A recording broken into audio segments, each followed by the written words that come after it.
let's see. So if we're in the key of C major, this 2 chord that naturally falls into C major, so D, F natural, A, minor chord, all right?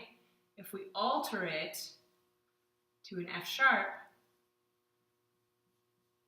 it's going to be a major chord, and it's going to be called, we can figure this out now.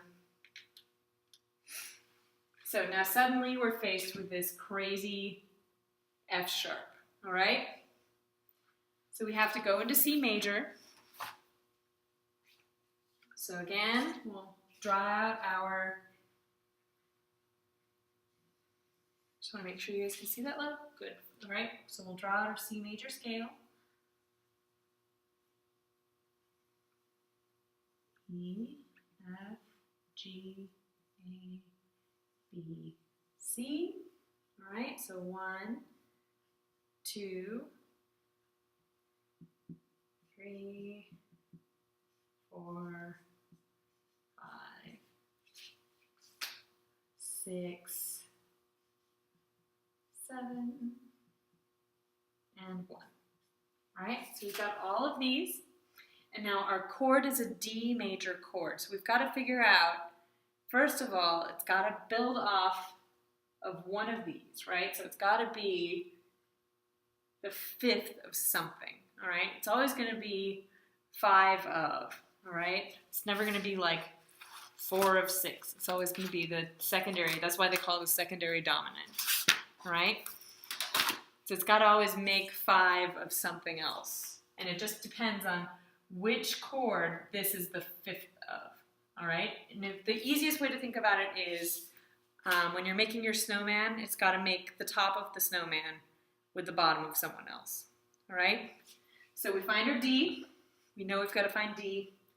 And we just look at our D, and we find out which one makes the snowman, all right? So no, no, no, no. Yes. I feel like Madeline Kahn in the History of the World Part 1. No, no, no, no, no. Anyway, so basically you're just going to slide this along and figure out, all right, does this make a 5th? No. Does this make a 5th? No. That's an octave, right? Does this make a 5th? No. 5th? No. 5th? Yes. All right? So we know that this is going to function as the 5th of the 5 chord, all right? And we can confirm it by figuring out what's in this key.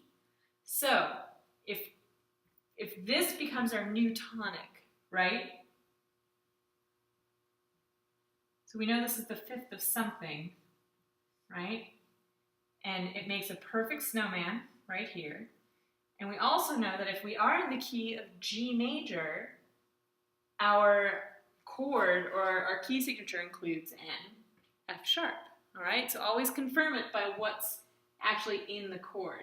So we're going to call this a 5, because this is the 5th, this chord right here, of 5.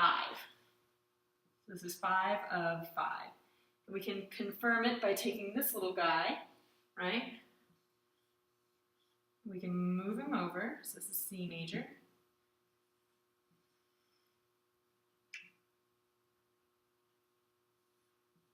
And we can continue this guy along, right? So we could call this 1, if we're in the key of G major, right? This would be 2, 3, 4,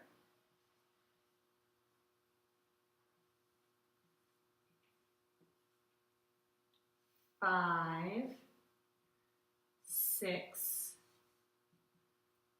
7, and finally 1. All right? Now notice what becomes, sorry, this is a little off-center, but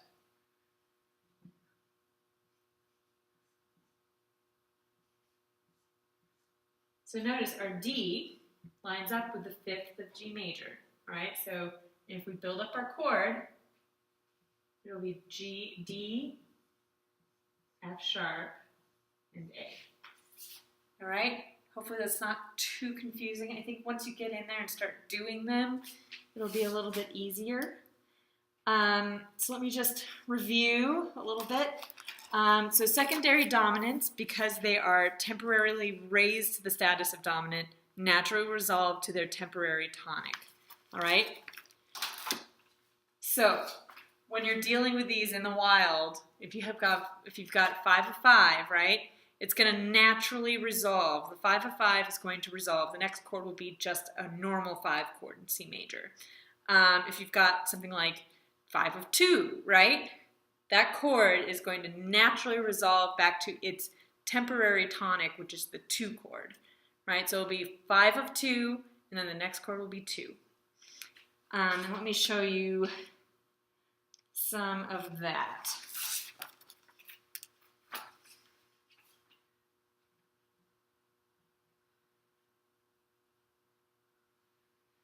And this is called the tonicized chord. So this is the chord that is made tonic temporarily. All right? So it's the act of making it tonic rather than having it originally be the tonic. So it's like a temporary tonic. So in this case, we're in the key of C major. And we've got this crazy 5 of 6 chord that we played earlier with the G sharp. Oh, crap. It would help if I started in the right clef.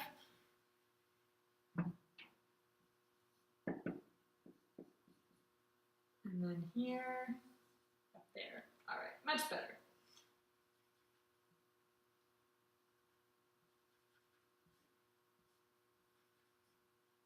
All right, so here's your chord. And then what it's going to do, so this is our crazy 5 of 6. Doesn't belong in C major because of this G sharp.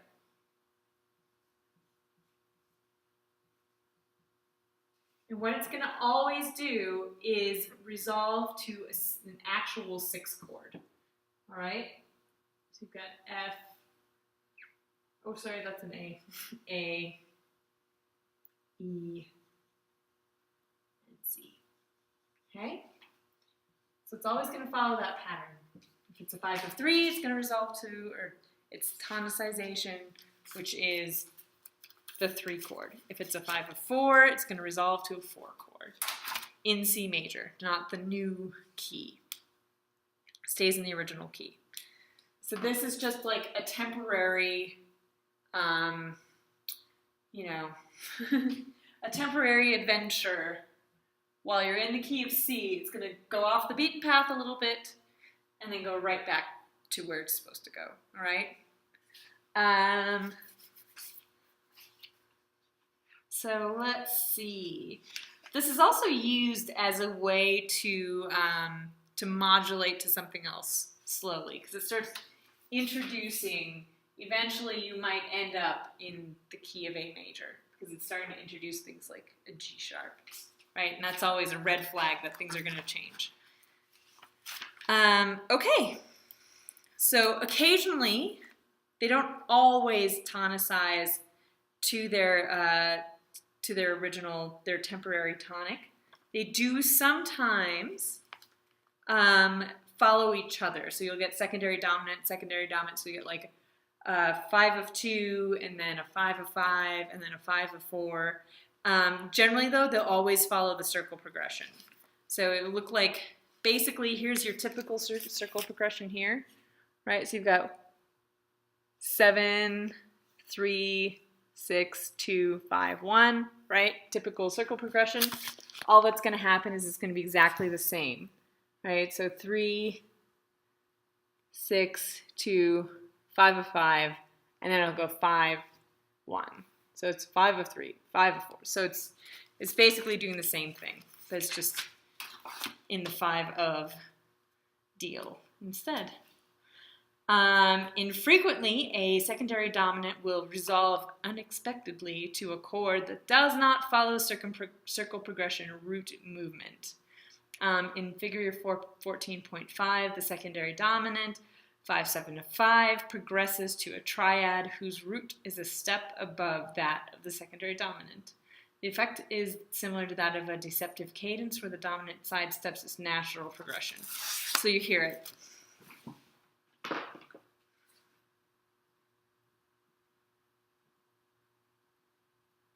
So here's our 5 of 5. And then really what it should do is go to the 5 chord.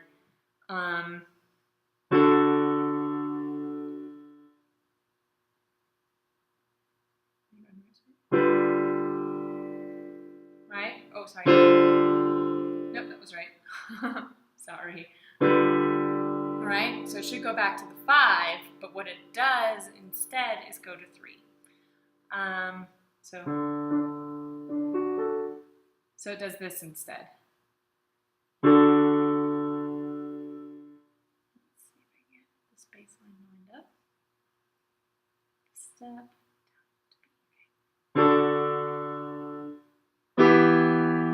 So it's got that deceptive cadence feel to it. So that's what happens if you don't resolve to the tonicization or stay in a circle progression and then go to the tonicization. So if you want it to sound like a deceptive cadence, excellent option.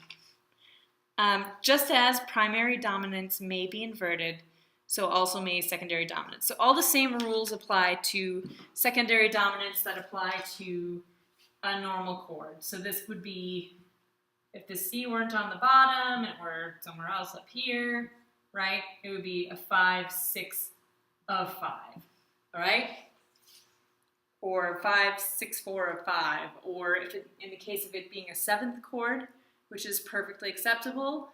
If it's in root position, 5/7 of 5. If it's in first inversion, 5/6/5 of 5, or 5/4/3 of 5, 5/4/2 of 5. You just write it like that. So it's pretty clear. So all of those things apply. Let's see.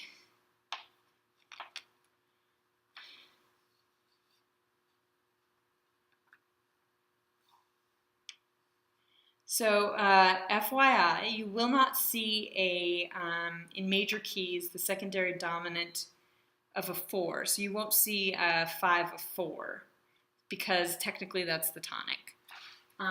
Here I can show you here.